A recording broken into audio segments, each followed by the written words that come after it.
And away we go, episode 1282 of the Al Galdi podcast. It is Tuesday, March 17th, 2026. It is day one of the 2026 NCAA tournament in men's college basketball. And the very first game of this tournament involves two of the four teams from the Mid-Atlantic region in the tournament. Number 16 seeded Howard versus number 16 seeded UMBC at UD Arena in Dayton, Ohio on Tuesday evening at 6:40 in a first four game. The other two teams of the region in this tournament are number 3 seeded Virginia and number 11 seeded VCU. But let's make this clear, just one team of the Washington, D.C. area is in this tournament, and that team is Howard. UVA, VCU, and UMBC are part of the Mid-Atlantic region, but are not part of the D.C. area. I have a lot of respect for what Howard head coach Kenneth Blakeney has done in leading the team to 3 MEAC tournament championships and thus 3 NCAA tournament appearances over the last 4 seasons. And I now like Coach Blakeney even more because he on Sunday followed me on X. But Howard being the only D.C. area team in an NCAA tournament is shameful for Maryland and Georgetown.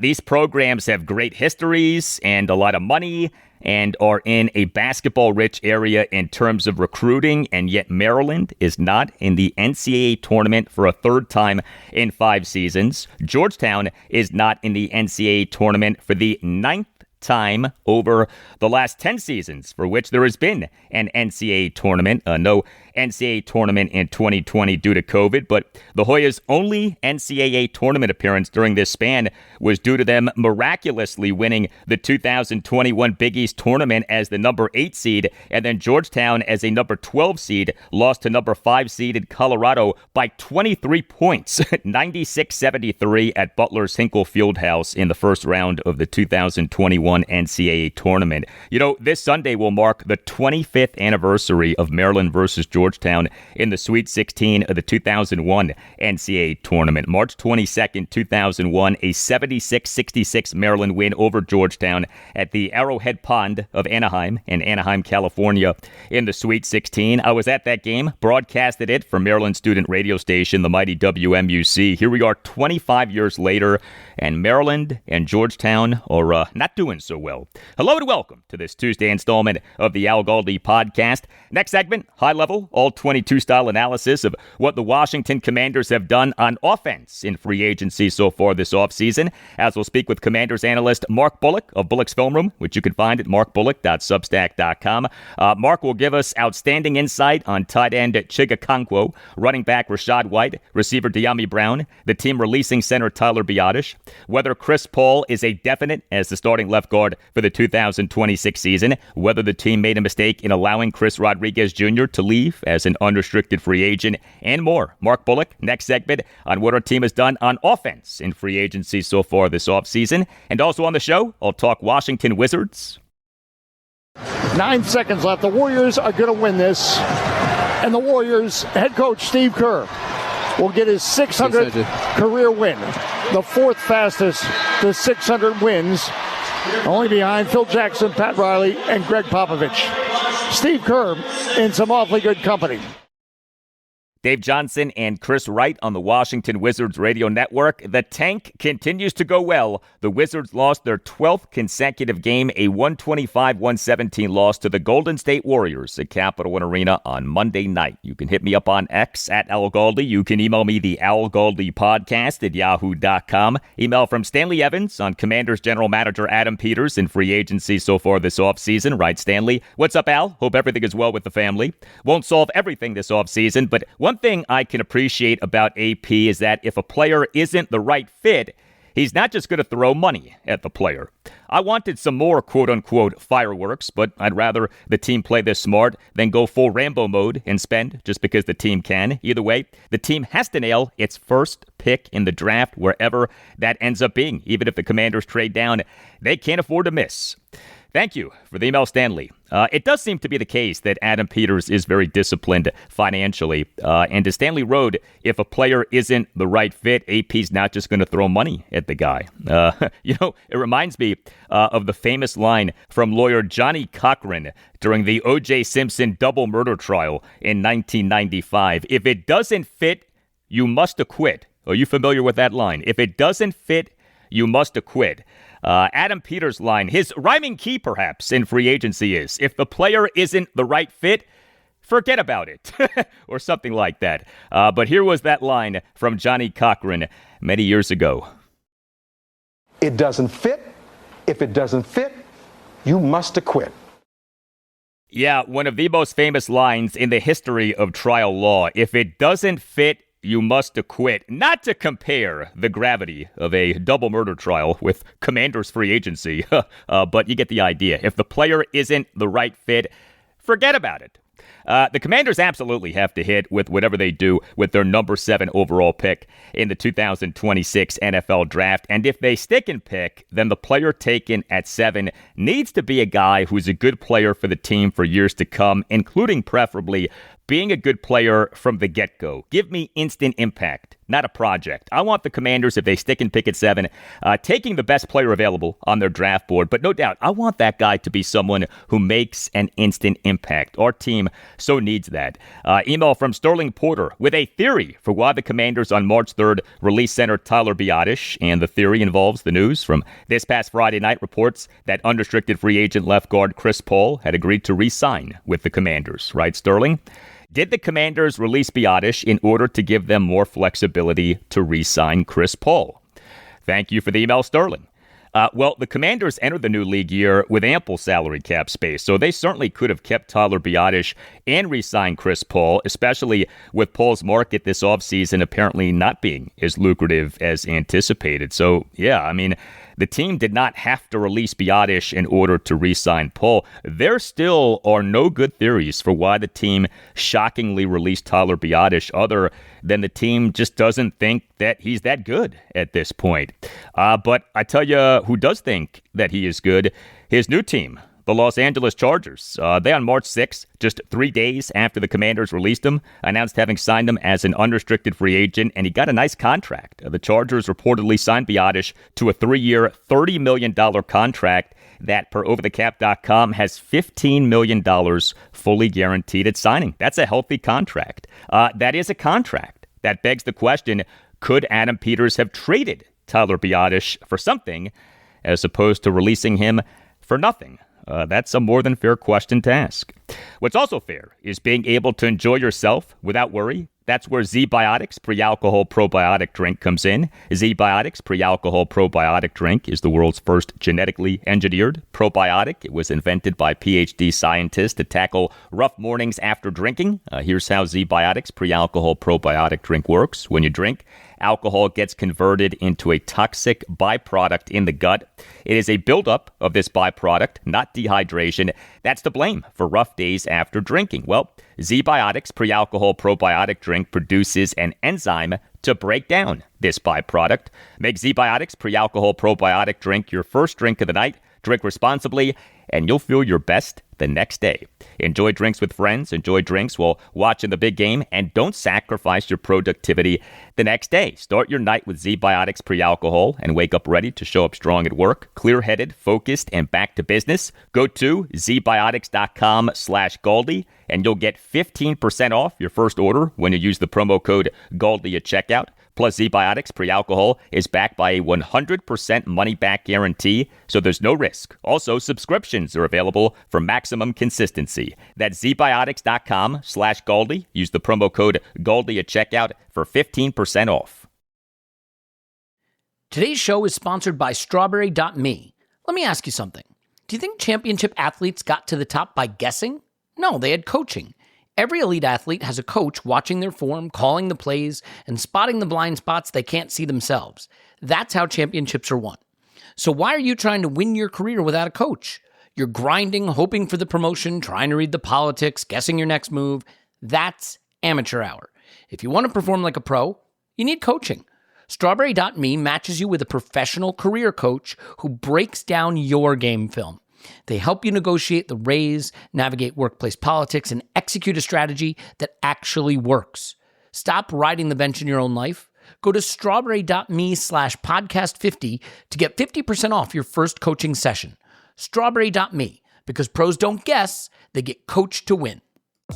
Bleacher Report is your destination for sports, and, well, I would know. Hey, everybody, Trey Wingo here, longtime sports host, and it's my favorite time of the year. NFL free agency is in full swing. It's March Madness. Major League Baseball is back. The NBA and NHL are heating up as well. Every day there's a new headline, a new highlight, a new moment you've got to see for yourself. That's why I stay locked in with the Bleacher Report app. You can follow the teams you care about, get real-time scores, breaking news, and highlights all in one place. And we all know the best part of sports is the community.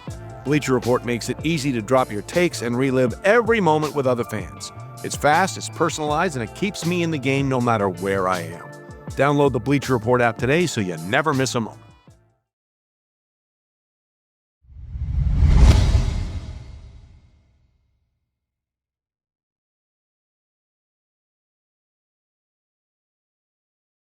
Hey, please consider subscribing to the podcast if you're not already doing that. Subscribing to the podcast costs nothing. Make sure that you never miss an episode and helps out the podcast a lot. And if you're already subscribing, thank you. We this past Saturday morning had reports that the Washington Commanders had agreed with Cleveland Browns unrestricted free agent running back Jerome Ford on a contract. That seemed to lessen the likelihood of the Commanders re-signing unrestricted free agent running back Jeremy McNichols. Well, so much for that. We on Monday morning had reports that McNichols had agreed to re-sign with the Commanders. So the Commanders running back stable now is set to have 4 guys once the signings of Ford and McNichols become official. Ja'Cory Krosky-Merritt, Rachaad White, Jerome Ford, and Jeremy McNichols. But it is entirely possible that Ford or McNichols doesn't make the team's initial 53-man roster for the 2026 season. Like, neither guy is some slam dunk to make the team, so there still could be more coming for our team at running back this offseason, including, yes, taking Notre Dame running back Jeremiah Love with the number 7 overall pick in the 2026 NFL Draft. By the way, I am presuming that the Commanders are not re-signing unrestricted free agent running back Austin Eckler. And so you look at what the Commanders have done on offense in free agency so far this offseason, either officially or per reports. We have contract extensions for left tackle Laramie Tunsil and center/guard Nick Allegretti. We have the following re-signings of pending unrestricted free agents / actual unrestricted free agents: quarterback Marcus Mariota, receiver Treylon Burks, running back Jeremy McNichols, left guard Chris Paul, tackle/guard Andrew Wiley, and offensive tackle Trent Scott.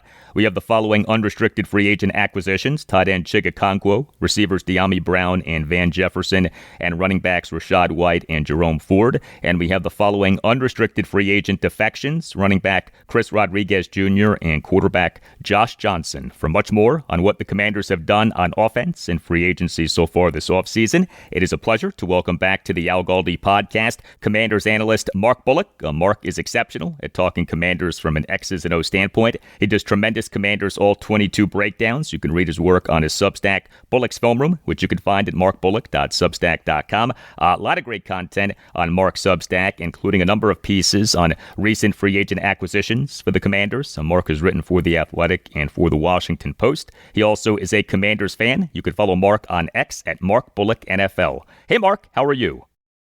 I'm doing pretty well, thanks. How about you? Doing well. Good to talk to you. Let's start with the most notable offensive acquisition for the Commanders in free agency so far this offseason, Chig Okonkwo. You on your Substack this past Thursday put up a breakdown of him. I've wondered if he's Washington's best tight end since Jordan Reed. What do you think? I think he has the potential to be. I think I'd like to see it play out on the field to actually say that. But I certainly think the talent is there. I think you could argue that, Zach Ertz had 2 pretty good years here, even though, he was older and he was limited in what he could do compared to what he did when he was younger. But, he was still very productive and gave Jaden a very reliable security blanket, whereas Okonkwo is going to be a different type of player, and they're going to have to adjust the offense to fit that. But I certainly think he has the talent to be they're one of their better tight ends since Jordan Reed, and I think he can have a similar type of impact on the offense if he reaches his full potential. Yeah. The Tennessee Titans took Chig Okonkwo in the 4th round of the 2022 NFL Draft out of the University of Maryland. He played for the Titans for 4 seasons. What'd you most notice in studying his time with the Titans? Yeah, what I felt was he had he has a lot of untapped potential. That Titans offense didn't really feature him in all the ways they possibly could have. They used him almost similar to how Washington used Deebo Samuel in kind of being almost a gadget guy, like a screen guy that you throw screens to and let him pick up yards after the catch, and then be a little check down guy that he like kind of chips guys on the edge and then works to the flat, and you throw a little check down to him and he can turn a 3-yard pass into a 15-yard gain. He's very much a yards after catch player at this point in his career, where you try to find ways to get him the ball in space and let him go to work. And he is a yards after catch monster. He will run over tackles. He's shifty enough to elude guys in the open field, but he will also just drop his shoulder and run over guys. And when you get that kind of combination at, was he 6'3", 240 pounds, it's pretty devastating in the open field for defensive backs to try to bring that kind of guy down. So he very rarely gets tackled by the first guy, and the yards after the catch was the main thing for him in Tennessee. But I think there's potential for him to be a lot more than that. I think he showed that he could be a vertical threat.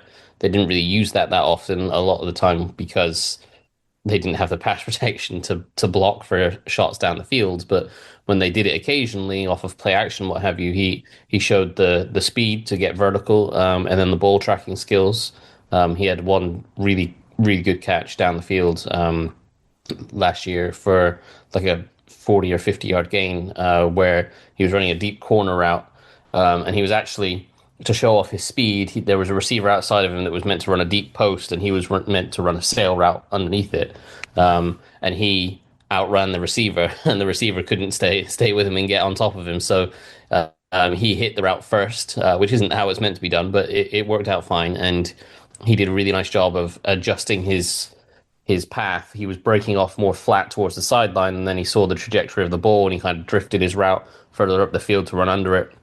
Made a really, really nice over-the-shoulder catch, which you see receivers do all the time. You see them track the ball, but you don't see tight ends track the ball that well and catch a 50-yard bomb over the shoulder and then do the little toe tap and get his feet down before pulling out of bounds. So I think there's some really untapped potential as a vertical threat. And I think he can do a lot more over the middle than he did. As I say, the Titans used him as a kind of check down, screen, yards after catch weapon, which he can be. But I think David Blau probably will have a little bit more in mind for him.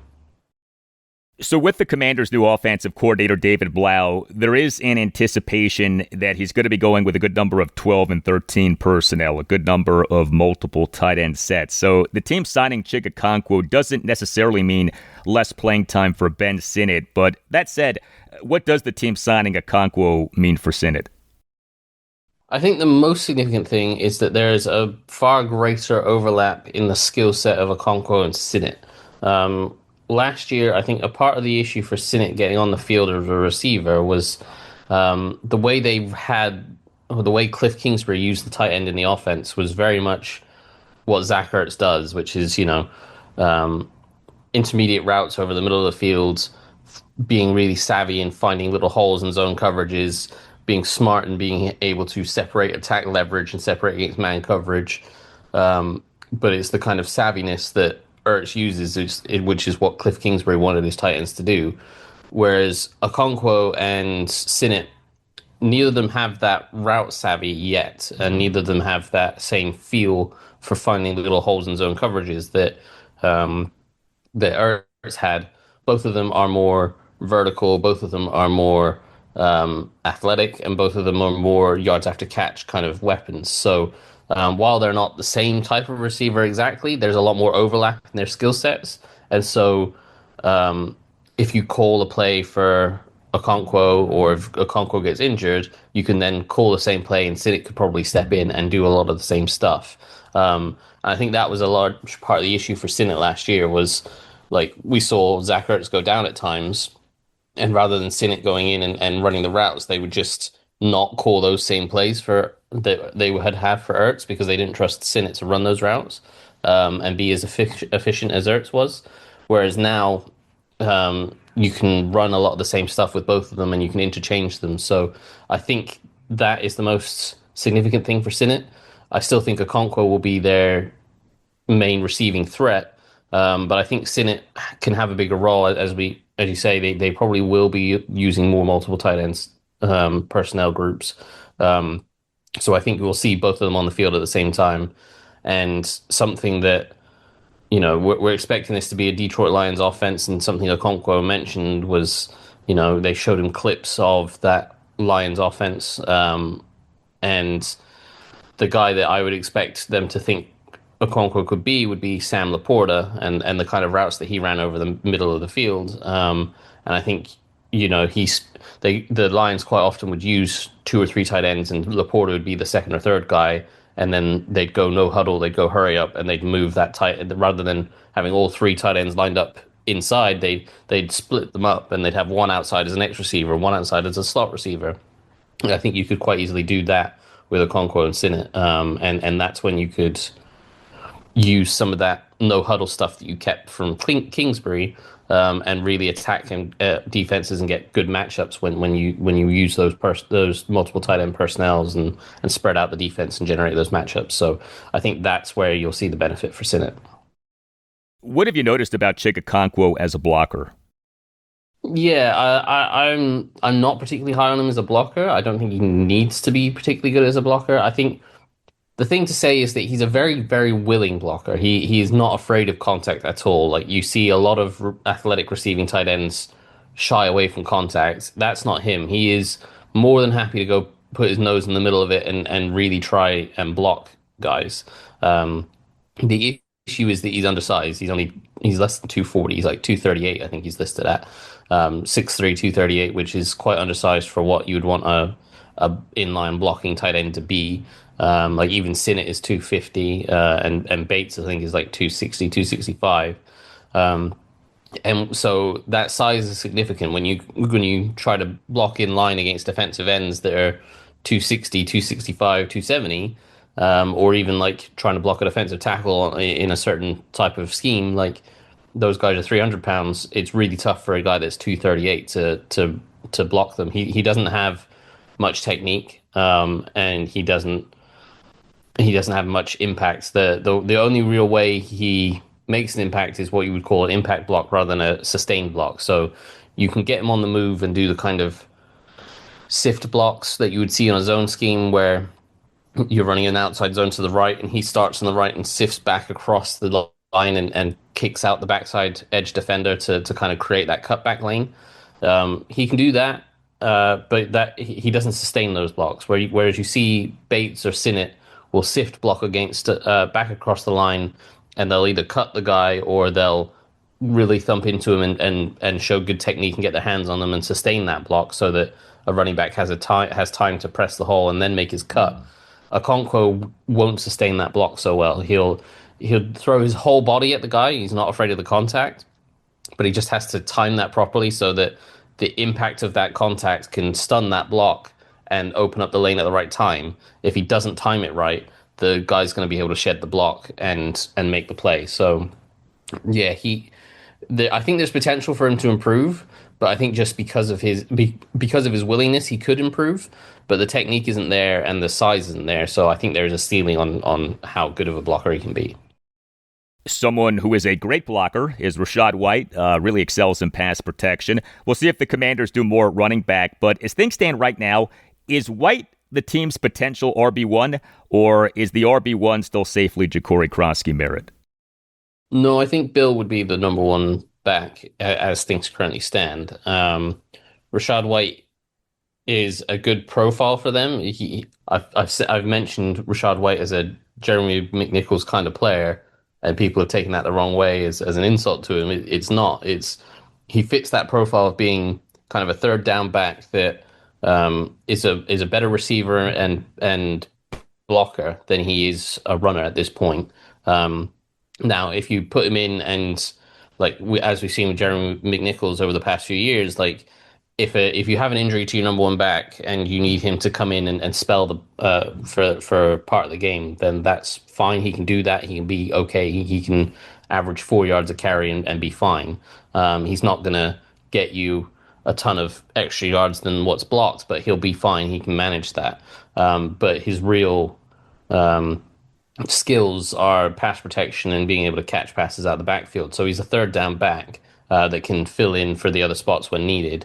And that is a really valuable role. I think it's an underrated role. McNichols never let Washington down in the 2 years he was here, and I think Rachaad White can be an upgrade on that. So I think that's a really good piece to have. But I do think he would just be profiled as that third down back. Like when you're paying a guy 1 year contract, $2 million, you're not thinking he's your number one starter, right? You're thinking he's a piece. And I certainly don't think it stops them from going and drafting a guy or signing more backs. So I think there's probably another addition to come to that backfield that might be able to push Bill a little bit more for that number one spot. What do you like about Rachaad White as a pass catcher? Yeah, he's shifty. He's got reliable hands. He understands how to set up his routes out of the backfield. He's quarterback friendly. He always catches the ball on the in soccer we'd call it the half turn, where the receiver, rather than spotting up and having his whole head and face and body shifted towards the quarterback, he's kind of got his body turned halfway so that it's side onto the quarterback so he can catch the ball and immediately turn up the field. It was something Chris Thompson used to do really, really well. And it meant that as soon as he would catch the ball out of the backfield on a little check down, he'd be ready to turn upfield and get an extra couple yards before a defender could get to him, and that would give him a chance to make a guy miss. So he does that really well and quite naturally. He can be a quite reliable target for a quarterback as a check down. I even saw a play when I was studying one of the defensive players that they saw. I think it was Chason when the Bucks played the Patriots, and there was a big sack opportunity, and Baker Mayfield was being brought down, and he just kind of tossed it up, and Rachaad White was there and able to grab it and turn up the field and turn it into a 3-yard gain instead of a sack. And it was quite off script. It was like White was blocking someone else, and he just saw the ball and kind of peeled off and caught it. So I think that makes him a real quarterback-friendly target. So that's obviously one of the big traits of being a receiving back is being someone that the quarterback can trust. Much more with Mark Bullock in moments, but whatever big event you're planning, a wedding, a party, whatever, consider using a great sponsor of this podcast, cateringbyuptown.com. Visit cateringbyuptown.com and make sure that you mention that Al Galdi sent you. Catering by Uptown is outstanding. It is a family business. It is run by the Pereiras, who are great Washington Commanders fans. Catering by Uptown is committed to meeting your every need with elegance and precision. Catering by Uptown takes care of every detail so that you can enjoy your event. And Catering by Uptown's specialty is weddings. Get excellent service at an affordable price. In fact, if you visit cateringbyuptown.com and click on venues, you can check out Catering by Uptown's premier wedding venues. Visit cateringbyuptown.com and make sure that you mention that Al Galdi sent you. That's cateringbyuptown.com and make sure that you mention that Al Galdi sent you. We're assessing what the Commanders have done on offense in free agency so far this offseason as we speak with Commanders analyst Mark Bullock of Bullock's Film Room, which you can find at markbullock.substack.com. Receiver, we are anticipating the Commanders signing receiver Brandon Ayuk once the San Francisco 49ers release him, but who knows when that's going to happen. It's also possible that they trade him, but the most significant acquisition for the Commanders at receiver, a position of need so far this offseason, is Dyami Brown, who of course played for Washington for the 2021 through 2024 seasons. And look, if we're being honest about things here, he during those 4 seasons was mostly underwhelming. He, for the Jacksonville Jaguars this past season, was a bust. I don't mind the Commanders signing him, but to me, the idea of Dyami Brown has been grander than the reality of Dyami Brown. What's your take on him? Yeah, I think he's definitely more of a depth piece. I'm not expecting him to step in and be a wide receiver too. I think that will be probably Brandon Ayuk at some point, and maybe a draft pick or some other signing or trade or whatever at some point. I think Brown, I don't think he's guaranteed a spot on the roster. I do think he'll be a good sort of depth piece. I think when you look at the receiver room, you're looking at Terry McLaurin, probably Brandon Ayuk at some point, and then you've got these trio of young receivers and Jalen Lane, Luke McCaffrey, and Treylon Burks. and Dyami Brown fits in right among those guys. That's kind of, if you're looking at McLaurin, Ayuk, and those four, that's six receivers, and I think you're okay with that. I think they might be looking for one more potentially. We saw them swing and miss on Pierce and Dobbs in free agency, so that they could have they clearly have a profile, and those guys were both a little bit bigger receivers and obviously big deep threats. Both of them were capable of doing a little bit more within an offense than that, but both of them were deep threats down the field and offered speed and explosiveness in that way.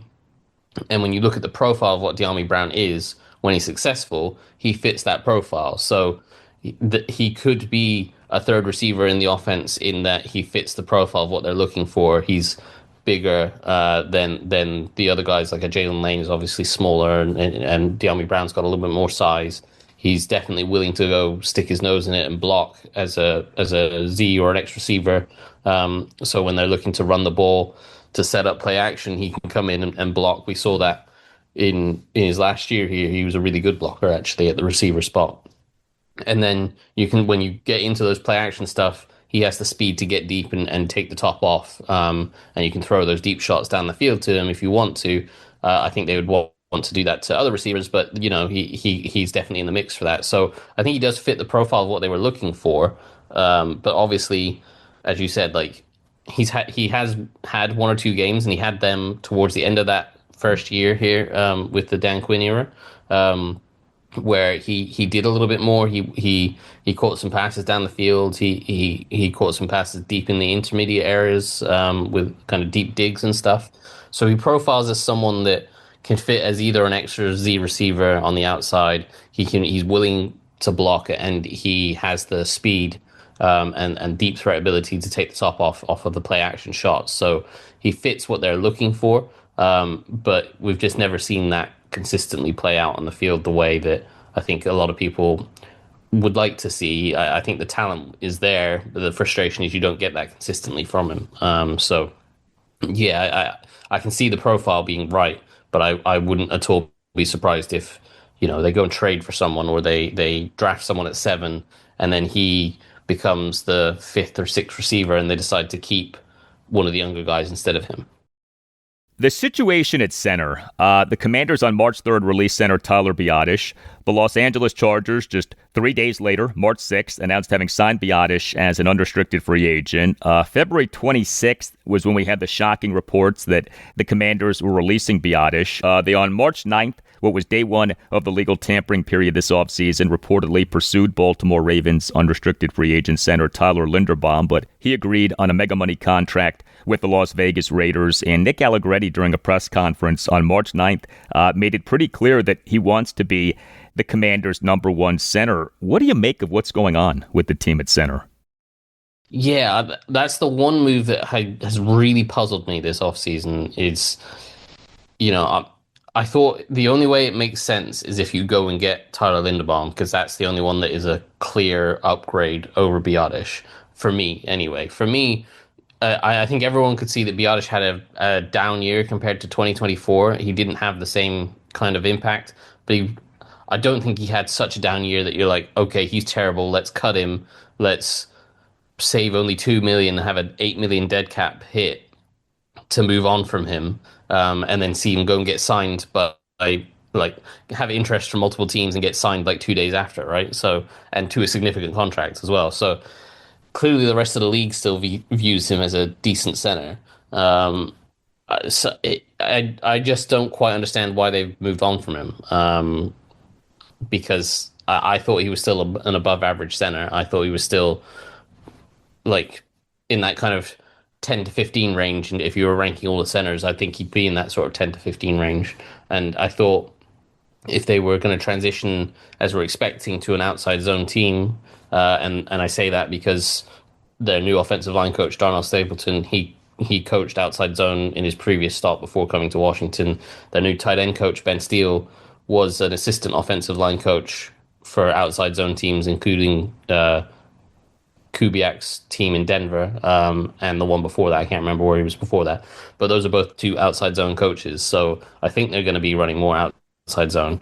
And and that Tyler Biadasz is a quite athletic center that fits that profile of being an outside zone center that can reach blocks. He can climb up to the second level and reach guys there.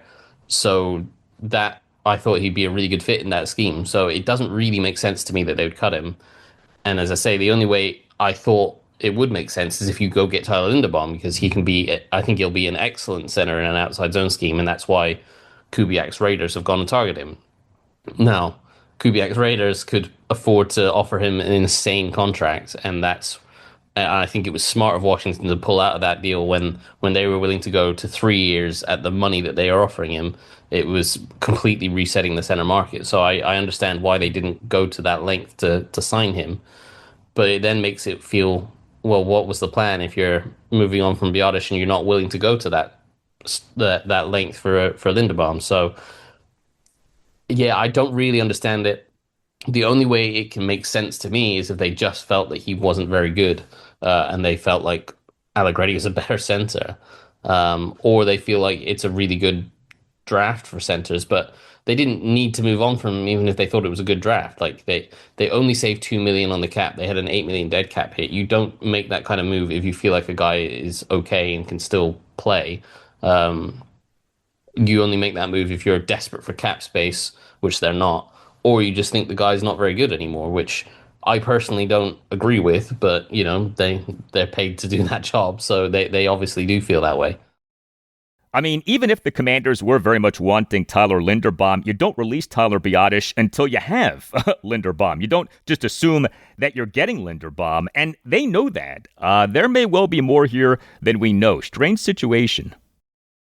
I really don't understand it. Like, the only way I could make sense of that move was if they felt they could upgrade, which was Linderbaum, and they didn't do that, or they just feel like he's not very good, which to me doesn't make sense because, like, I thought he was decent. He had a really, really good 2024. So if you're thinking like he's completely fallen off a cliff in 2025, you can still go, well, he had a good 2024, and you can bring him in for a camp battle. And if we feel like he's bad, then Allegretti can replace him in camp. That's fine. But like I don't understand moving on from him unless like there's some sort of injury we don't know about. But the Chargers signed him straight away, and they didn't fail him on a physical as certain other teams might have done. So, I can't really make sense of that one. And making things even more painful for you is that the Chargers, with their new offensive coordinator, Mike McDaniel, of whom you are a big fan, signed Tyler Biadasz upon the Commanders releasing him. The market for Chris Paul this offseason pretty clearly was not what we were told it would be. He's re-signing with the Commanders. So Paul, in the 2025 regular season, supplanted Brandon Coleman as the Commanders' number one left guard, started each of the team's final 15 games. In fact, he, over those 15 games, played on 100% of the team's offensive snaps. But the team has this new offense with David Blau and does have multiple options for left guard when you consider Brandon Coleman and Andrew Wiley and Nick Allegretti if he isn't the starting center. How much of a certainty should we view Chris Paul regarding him being the team's number one left guard for the 2026 season? Yeah, I don't think he's guaranteed anything. I think it was pretty clear they were willing to move on from him. And I understand why they were willing to do that, because you saw the offensive line market last year explode, and there was guys like Aaron Banks, who was a second-round pick of the 49ers, but he had really struggled in his career, and then the Packers paid him $20 million a year on average, and it was like, what? This is insane money for offensive linemen. And I think we actually saw a correction of that this year. Teams were very wary of doing that, making that same mistake, and overpaying mediocre offensive linemen. And that's not to say Chris Paul is a mediocre offensive lineman, but he's been developing, and he's only really had 1 year where he's been productive. And so I was going into the offseason thinking, well, based on how the offensive line market exploded last year, he could well get paid 10, 15, even 20 million a year based off of one good year, because we saw guys last year get paid that off of basically no good years. And he's young, and he could still develop and stuff. So I thought his market was going to be better than what it was. And I think the team probably thought his market was going to be, and he probably thought his market was going to be better than what it was. Now, as I say, we saw that correction in the market, and offensive linemen, we saw a lot of guys take, like, even the top left tackle, Walker from the Packers, he took a 1 year kind of prove it deal with the Panthers, rather than, getting a multi-year contract at 20 to 30 million a year. So, I think the market slowed down on offensive linemen quite significantly, other than obviously the center position, as we saw with Tyler Biadasz. But so I think that hurt his market. But the fact that they were willing to move on and let him go, I think their plan was, well, we have a younger draft pick in Brandon Coleman that is more athletic. And if we're moving to this outside zone scheme, as I talked about, the O-line and tight end coach both have experience coaching outside zone. And when you look at what Ben Johnson did for his first year in Chicago, he limited, like, Ben Johnson in Detroit ran basically every run scheme you could run. But that was year 3 or 4 with the Detroit Lions, where they had built that up. When he went to year 1 in Chicago, he stripped that all back and went, okay, we're going to rely heavily on the outside zone and then layer this up slowly. So I think that's the kind of blueprint that we're going to see from David Blau. And when you look at an outside zone scheme, more athletic guard in Brandon Coleman, or as you say, Andrew Wiley is a better athlete as well, fits that more than Chris Paul. Now, Chris Paul can block zone. He's not like a terrible athlete. In fact, for his size, he's a pretty good athlete, but he is bigger and 330-ish, 335 pounds, and it's harder for him to reach the kind of blocks on the outside zone schemes that you see Coleman do quite naturally. So I think Coleman is a better fit. And so I think going into the offseason, you say, well, Coleman's a better fit for our run scheme. We're going to be leaning more on the run and play action. So, but Paul was probably a better pass protector. So let's have them battle in training camp and see who can win out. So I think that's probably the path they'll go down. They'll have an open competition. I think they'll be willing to let Paul win that job, but I think they will be expecting Coleman to win it based on the scheme they're probably going to run. Netting out everything with the Commanders' offense in free agency so far this offseason, do you feel significantly better about the offense, or do you need to see more? I think they need to do a little bit more, but I do feel pretty good about the offense. I feel like having got the offensive line, having got Chris Paul back and extended Tunsil and got that deal done, that's not hanging over their heads the whole offseason like we saw in McLaurin. So that's clearly a lesson learned. And, part of that is that, Tunsil is probably the best or one of the best left tackles in the league. So they were eager to get that done. So that was great to get done. I feel like now you feel like the offensive line is pretty set other than the center position, which they've created that hole for themselves. But you feel like that's set and you've got all your pieces back from last year, and the offensive line was the strength of the offense last year. You got Jaden coming back. You've got Marcus Mariota as a good backup. You feel good about Terry, and I feel good about the younger receivers. Maybe others don't, but I feel like Jaden Lane and Luke McCaffrey and Traylon Burks can develop and grow. I still think you need that wide receiver too. And I think we all assume it's probably going to be Brandon Ayuk at some point. Whether they go and make a trade or draft someone else that could fit into that room as well. The running back room is a little bit light. I'm surprised they let Chris Rodriguez go when he could have been kept so cheaply on that restricted free agent tender. That one was a surprise to me. I thought it was going to be Bill and Chris Rodriguez battling out for that RB1, and then a Rachaad White or McNichols as their kind of third down back. But I was happy with them going into the year with that as their running back room. But I do think they now need an extra piece in there to kind of push Bill a little bit. And I don't think that's Jerome Ford, and I don't think it's Rachaad White. So I think they're missing a running back. I think they are missing a receiver. But I feel good about where like Chig Okonkwo can fit in as a strong piece in this offense. And I feel a lot better about the offensive line bar center. So I think they've done pretty well. I feel good about where most of the rooms are. And yeah, I think they need one or two more pieces to fill it out, but I think they've got time and resources to do that.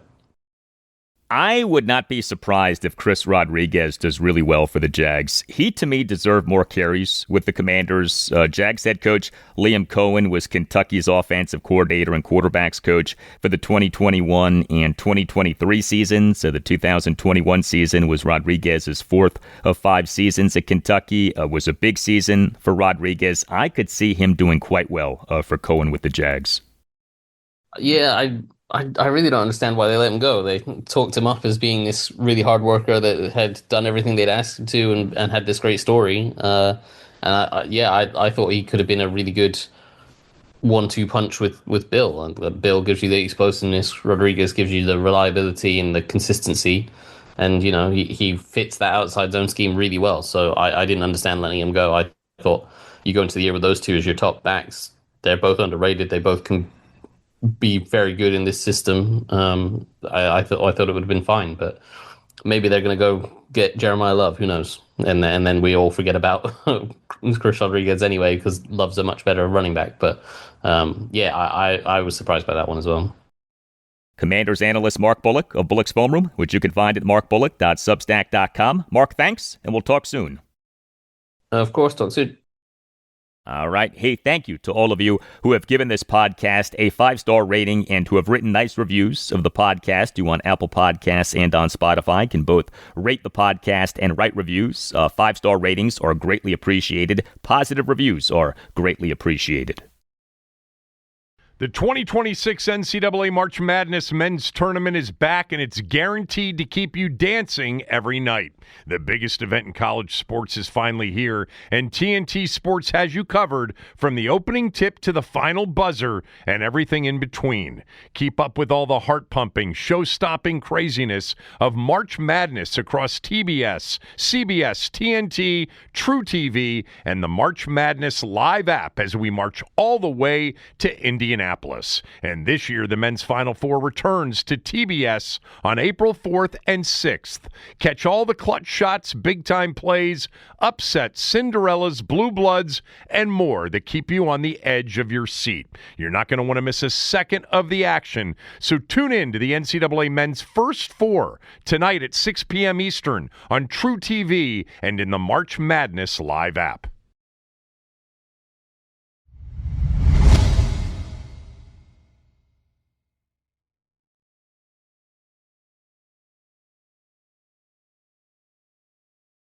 Well, we this past Sunday night had the 98th Academy Awards, a.k.a. the Oscars. The Oscar for Best Actor in a Leading Role went to Michael B. Jordan, not to be confused with former Washington Wizards part owner and president of basketball operations and then player Michael Jordan. But the Oscar for Best Documentary Short Film went to a short film for which Golden State Warriors head coach Steve Kerr was one of the executive producers. And wouldn't you know it, we on Monday night had the Wizards hosting the Warriors.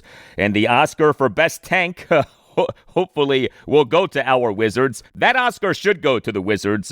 They lost their 12th consecutive game, a 125-117 loss to the Golden State Warriors at Capital One Arena on Monday night. The Wizards trailed for all of the second, third, and fourth quarters. The Wizards in the NBA's 2025-2026 regular season now are 16-51. Second worst record in the NBA. A lot of notable absences for the Wizards. Bub Carrington got ejected in the third quarter.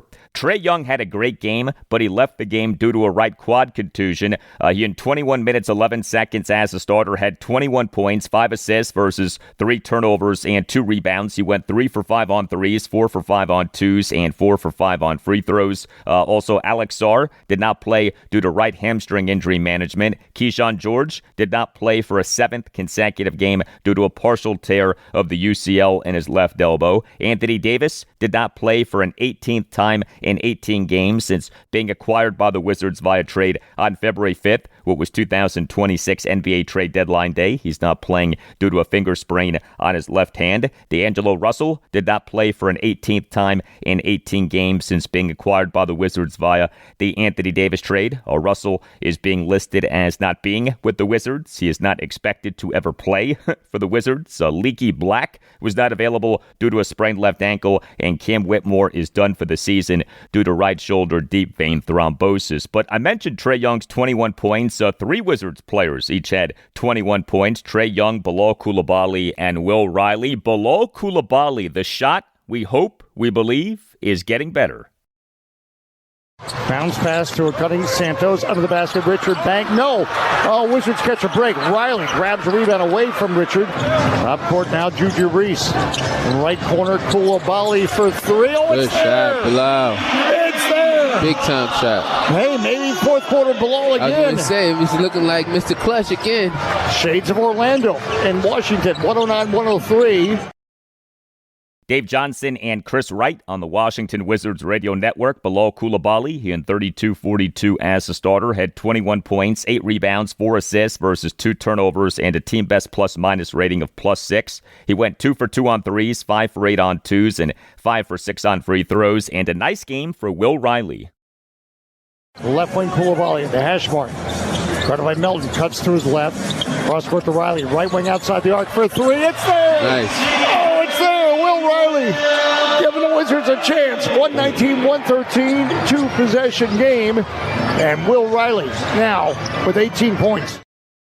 Yeah, Will Riley, he in 38-31 as a starter, had 21 points, 5 assists versus 3 turnovers and 4 rebounds. He went 4 for 8 on threes, 2 for 5 on twos, and 5 for 6 on free throws. Riley had struggled in each of the Wizards' previous 2 games, but he on Monday night was back to being good. He, over the last 2 months, February and March, has been one of the Wizards' best players.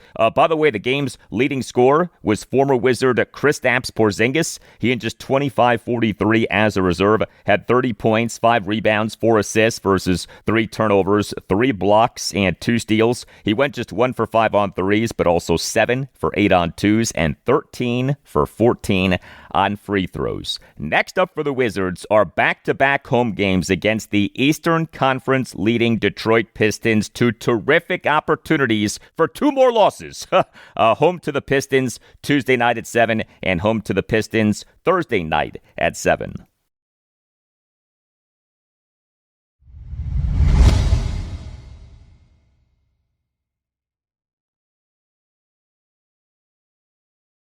And that'll do it for you and me for now. Keep the feedback coming. You can hit me up on X at Al Galdi. You can email me the Al Galdi podcast at yahoo.com. Wednesday show, episode 1283. We'll include a lot for you on the Washington Commanders. Also on Wednesday show, I'll talk Washington Wizards and college basketball. The Wizards are home to the Detroit Pistons Tuesday night at 7. We in the NCAA tournament have number 16 seeded Howard versus number 16 seeded UMBC at UD Arena in Dayton, Ohio on Tuesday evening at 6:40 in a first 4 game. We in the NIT have number 3 seeded George Mason home to Liberty Tuesday evening at 6 in the first round. Have a great rest of your Tuesday, and I'll talk to you on Wednesday. It doesn't fit. If it doesn't fit, you must acquit.